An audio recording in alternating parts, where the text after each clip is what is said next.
Stoics.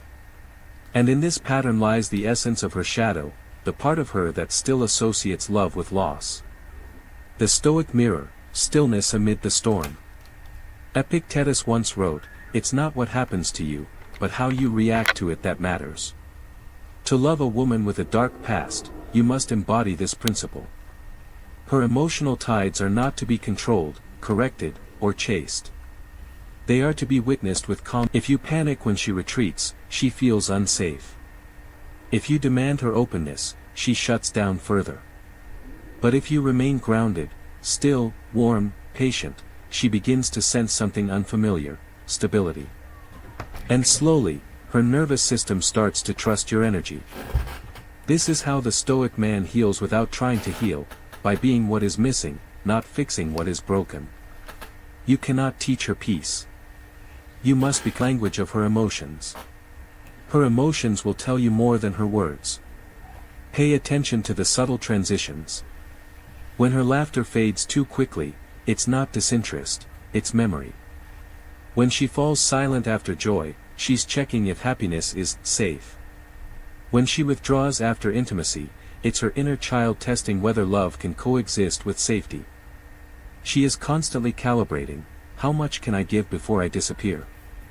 How close can I get before I get hurt? You will not win this battle by reassurance alone. Whose past was full of broken promises.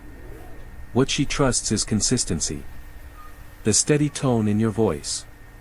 The calm in your presence. The way you stay the same whether she's near or distant. Her emotional swings are not manipulation, they are echoes. Echoes of a life where emotions had to be controlled to survive. You must listen, not to the noise, but to what it means. Why her warmth feels so intense. Her warmth, when it appears, feels different from ordinary affection. It's not casual or fleeting. A piece of herself she rarely reveals. Because she is. When she lets down her guard, it's not small talk. It's surrender. And in that surrender, you glimpse who she truly is beneath the armor, playful, radiant, unguarded. That glimpse will haunt you, because it's so rare and beautiful. But understand this comes in waves because her trust does too. When she withdraws again, don't take it personally. It's not a reversal. It's her soul catching its breath. The philosophy of allowing.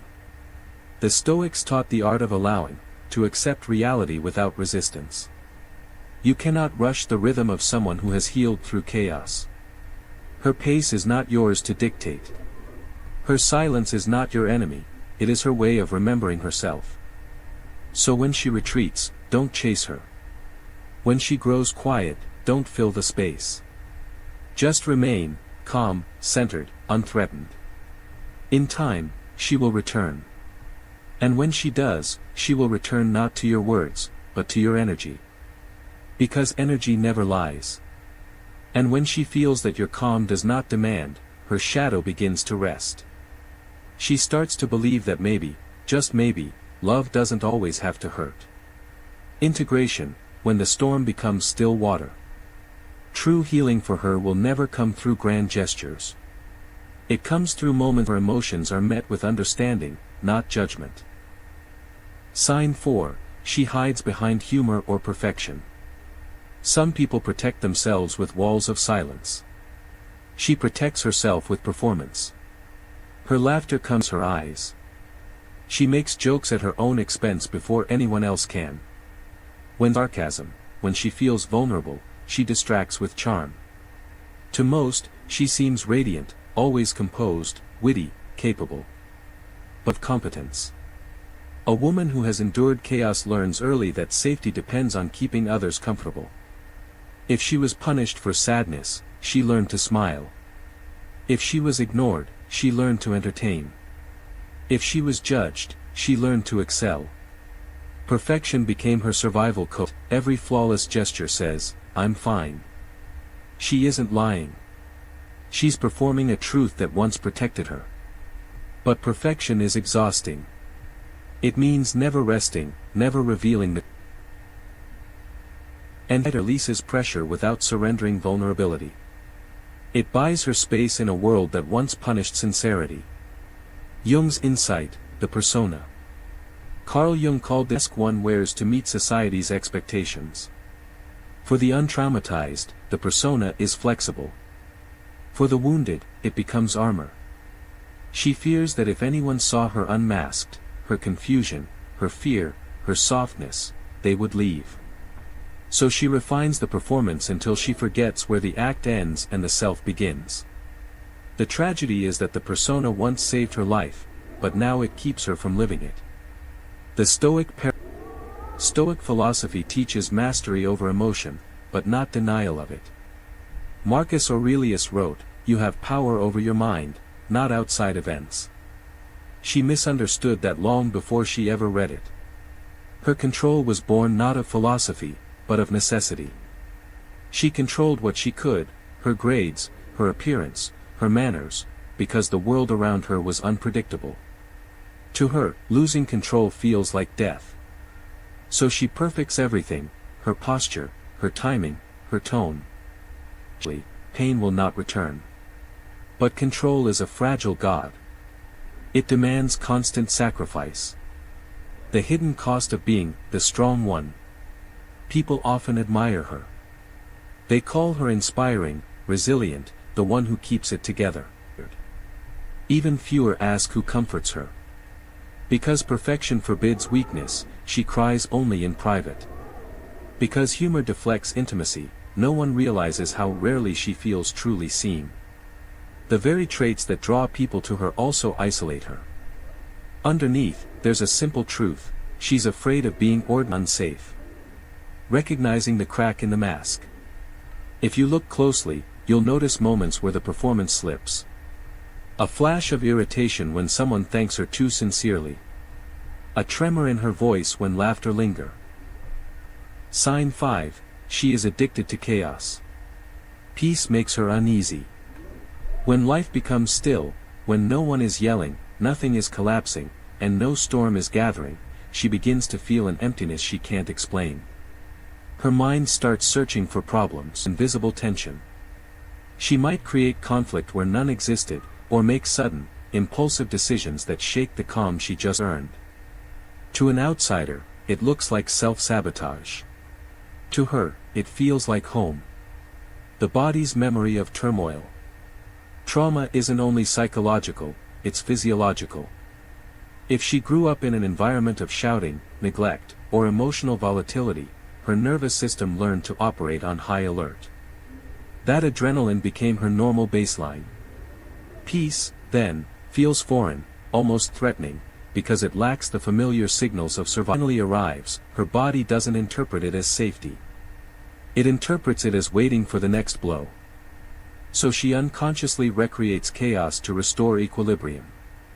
Jung would call this a repetition compulsion, the unconscious drive to recreate unresolved situations, hoping to rewrite the ending. But the ending rarely changes. What changes is her exhaustion. The illusion of aliveness. Chaos gives her a strange sense of vitality. She equates intensity with love, conflict with connection, drama with meaning. Healthy affection feels flat. She needs the emotional spikes, the rush of passion, the tears, the apologies, to feel alive. This isn't shallowness, it's conditioning. Her heart learned to equate emotional volatility with importance. If it didn't hurt, it didn't matter. So she chases relationships that mirror her early environment, unpredictable, passionate, unstable. And when peace comes, when someone loves her steadily, she misreads it as boredom. That's when she'll pick at something minor, question your tone, or retreat into coldness just to feel a spark again. The unconscious wants to return to the temperature it recognizes. The Stoic lens, freedom from impulse. The Stoics taught that tranquility is the highest form of strength. Epictetus warned against becoming a slave to emotion, writing, "When you are offended at any man's fault, turn to yourself and study your own failings. Then you will forget your anger." For her, chaos is not chosen consciously, it's reaction. She doesn't yet know that calmness isn't empty.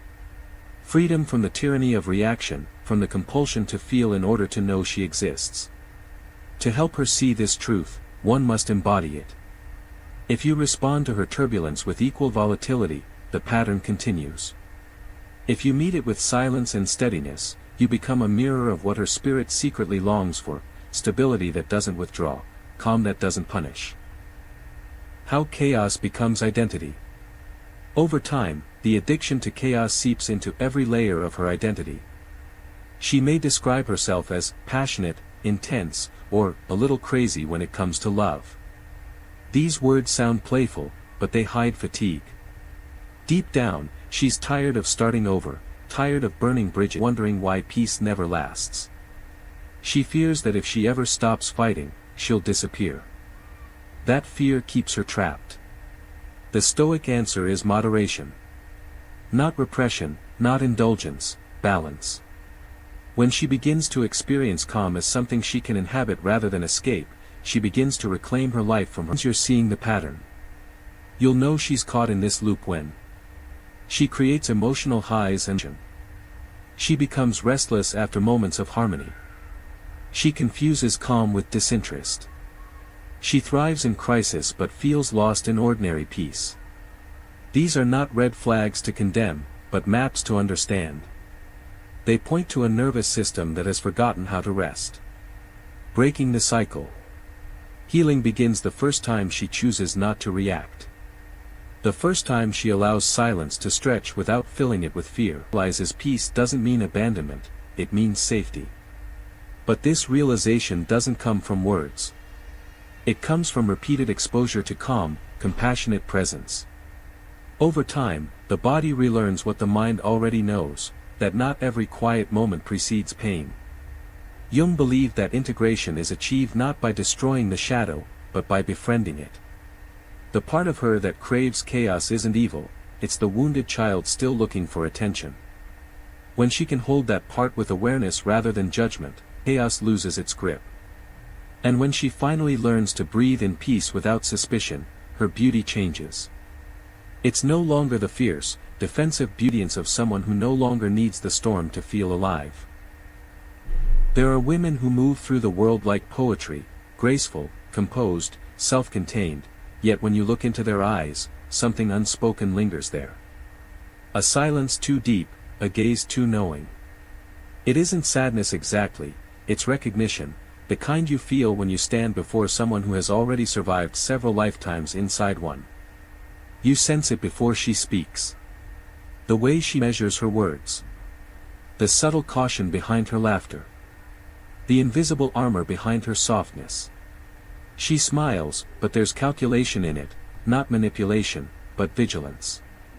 Every gesture is both invitation and test. Are you safe? Most people mistake this for mystery, allure, or emotional distance. But it is something older, heavier. It is the residue of a dark past. A dark past doesn't always mean obvious tragedy. Sometimes it's years of emotional neglect. Sometimes it's growing up in silence, learning that love equals pain, or that vulnerability invites betrayal. It's what was done to her, it's what she had to become to survive it. You can meet such a woman at any stage of life, in an office meeting, at a coffee shop, online, and you'll feel a subtle pull. She's magnetic, not because she tries to be, but because she feels real. She carries depth in a shallow world. But that depth was not born from peace, it was carved by fire. The unseen weight of a woman's history. Every human being carries a story. But some stories have been edited by survival, rewritten not with ink, but with silence. A woman with a dark past does not announce her pain, she conceals it behind layers of adaptation. You know how to read energy, behavior, and silence. Her life has been shaped by experiences that forced her to build walls where others built memories. Psychology calls it trauma. Jung called it the shadow, the unconscious repository of all we repress, deny, or fear within ourselves. When a woman has lived through darkness, betrayal, abuse, abandonment, shame, that shadow grows dense. It hides behind beauty, intelligence, charm. It wears masks of competence, humor, or detachment. Yet beneath them, her nervous system remembers every wound. You might notice it when she flinches at unexpected affection, or when she seems distant just when things get too close. You might see it in how she can read a room instantly, scanning for danger, anticipating emotional shifts before they happen. Her sensitivity is not into alone, it's vigilance, refined by years of surviving uncertainty. And yet, her pain has made her perceptive, self-aware, empathic. She can sit with your silence because she has faced her own. But loving such a woman requires discernment. The Stoics taught that wisdom begins in observation, seeing reality as it is, not as we wish it to be. If you want to understand her, you must learn to observe without judgment, to sense the hidden language of her behavior. Not to diagnose. Not to fix. But to see. What follows are 10 signs, not of weakness, not of doom, but of history. Past shapes the present, how survival leaves fingerprints on the soul. Sign 1, her eyes tell stories she'll never speak. Her eyes are her biography. They hold what words have learned to conceal. There's a quiet depth to them, a stillness that feels older than her age. Sometimes they seem tired, even when she's smiling. Sometimes they flash with intensity at random moments, as if an old memory just stirred beneath the surface. She doesn't need to tell you about her past, her eyes already have. The human gaze is more than sight, it's energy exchange. Psychologists say the eyes reveal affect regulation, how a person manages emotional endured years of instability or fear. Their eyes often carry two energies at once, alertness and fatigue. They are always watching yet longing for rest. You'll notice it when she enters a crowded space. Her eyes sweep the environment before she relaxes. She might position herself near an exit, subconsciously ensuring safety. This isn't paranoia, it's conditioning. Her nervous system was trained to expect the unexpected. And yet those same eyes can soften in an instant. When she feels safe, they become luminous, pure, alive, magnetic. It's as if a light hidden behind a curtain suddenly glows. Between vigilance and vulnerability, is the telltale signature of someone who has lived through darkness. Jung would say her eyes reveal the integration battle between her shadow and her conscious self. The shadow still remembers pain, the conscious self strives for peace. In moments of connection, the two meet, and the result is that haunting kind of beauty that both attracts and unsettles. Sign 2, she distrusts love, even when she craves it. She wants to love. She truly does. But love terrifies her, not because she doubts its cost. To someone who has walked through darkness, love is no longer an innocent word. It's a battlefield of memory. She remembers what love felt like when it was unsafe, when affection came with control, when promises came with pain, when "I love you" was followed by abandonment. So, even when her heart longs for connection, her mind whispers caution. You'll see it in subtle ways. She may hesitate, but she may deflect your affection with humor. She may appear strong, independent, even if feels nothing, but because feeling too much once broke her. In her world, love equals exposure. And exposure once meant danger. The paradox of love and fear. There is a strange paradox in those who have been deeply hurt. They crave what they fear most. They want love, yet they cannot fully trust it. They desire closeness, yet they pull away when it's offered. It's not inconsistency, it's protection. Her nervous system has learned that safety requires control, and love requires surrender. Those two realities cannot coexist easily inside her. Jung would say she is torn between eros, the longing for union, and thanatos, the fear of dissolution. To dissolve the ego, to risk merging, trusting, being seen. For someone who has been wounded, that's not romance, it's terror. Her shadow tells her that surrender is vulnerability, and vulnerability leads to pain. So she loves carefully, conditionally, as if standing near a fire she cannot step too close to. The Stoic view,